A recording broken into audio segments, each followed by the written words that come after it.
Welcome back or welcome to the Surf Mastery Podcast, the podcast that helps you to be a better surfer in and out of the water. And today's episode is for beginner surfers. Now, I've been a surf coach for over 15 years and I've worked with hundreds of surfers, including the absolute beginners. And I've realized recently that this podcast doesn't actually have much information for the absolute beginner. So I've got a couple of absolute gems here for you.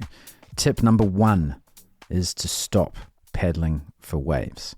Firstly, let me explain the drill so that you can visualize how to catch waves without paddling, and then I'll explain a bit more as to why we do this drill. So the no paddling method. All you need to do is walk out into waist deep water. You turn yourself and your surfboard around so that you're facing the beach, and the next whitewater wave that comes towards you that you want to catch, wait until the last second, and just before the whitewater hits the tail of your board, you jump forward and onto your board. That's it. You've caught the wave. That's the simplest and easiest way to catch a wave as a beginner. Now, the biggest mistake that people make on this drill is not having the board at 90 degrees to the wave. If you have your board slightly angled wrong to the wave, then you're going to dig rail and you're not going to catch the wave. So make sure it's at 90 degrees to the approaching wave. Now, the no paddle method is going to save you a lot of energy. It's efficient and it's teaching you the most important thing in surfing, which is timing, especially when it comes to catching waves. That well-timed little burst of momentum and intention is all that you need to catch the wave. At any level, actually. You don't need to waste energy paddling. This drill will also help you to realize that catching waves is a lot easier than you think. And it's got very little to do with paddling power. It's got everything to do with timing and, of course, wave selection, which segues into tip number 2. Tip number 2 is catch the best whitewater waves. Now, as beginners, we often think that whitewater is just whitewater. We paddle out and catch whatever comes towards us. But not all whitewater waves are equal. Some whitewater waves are more powerful than others, even though they might be the same size. Some run smoothly all the way to the beach. Some are interrupted by cross waves and backwash or turbulence and water coming back out. There are lots of wave refractions and water movements that happen in that space between the whitewater wave and the beach.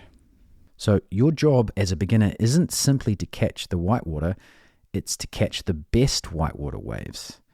Now that means learning to read the waves and, more importantly, learning to read the movement of water in front of the wave. If you've done some surfing already, you've probably noticed that some whitewater waves are incredibly easy to catch and they push you effortlessly all the way to the beach.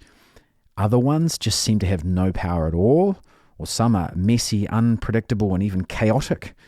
And it all seems random as to which is which. But that's just because you haven't seen the finer details yet. There are reasons that these waves behave differently, radically differently often, even though at first glance they look very similar.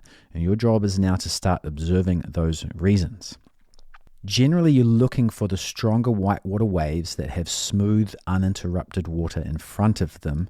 So between you and the beach, you want nice, smooth water, free of any other waves or any other radical water movements. Then that whitewater wave that's coming towards you has nice water to push you over and through. The best surfers read the ocean the best. Now that is true for every level of surfer, and that's what you're building right from the beginning. So both of these tips are very considerate of a concept called performance strands. A performance strand is something that's existed in coaching of a lot of other developed sports, like tennis, for example. It's basically saying that whatever habit you build in the beginning should stay with you through your entire journey through that sport. For example, in tennis, it would be the way that you hold the racket. If you spend time making sure that you hold the racket correctly in the beginning, then that is a habit that you'll take with you through your entire tennis journey. And that would be considered a performance strand. So when you're learning how to surf, it's important that you consider this concept so that everything that you learn in the beginning will hold you steadfast through your entire surfing journey. And developing the perspective that waves are easy to catch if you get the timing and wave selection right is an important performance strand. The opposite of that might be what you would pick up at a large surf school that's giving a tourist-based experience, whereas you just go out there and you paddle hard for anything that's coming in. So to summarize these two tips, we could say that your objective as a beginner surfer is to catch the best whitewater waves in the simplest, most efficient way possible. These will be the waves that are the easiest to stand up on and that will give you the longest ride. So you'll actually learn faster because you'll be standing on your surfboard more. And you're learning the timing of catching waves, and you're learning how to read waves and the way water moves, which are the two most important skills that any surfer at any level can develop. Now, we've got more details on those tips, plus a lot more tips for the beginner surfer, including where to surf, equipment, surfing philosophy, lots more. And it's all inside the free PDF called The Intelligent Beginner's Guide to Surfing, which is now available at surfmastery.com. You will see it there on the homepage. All you need to do is enter your email address and you will be sent this PDF directly to your email.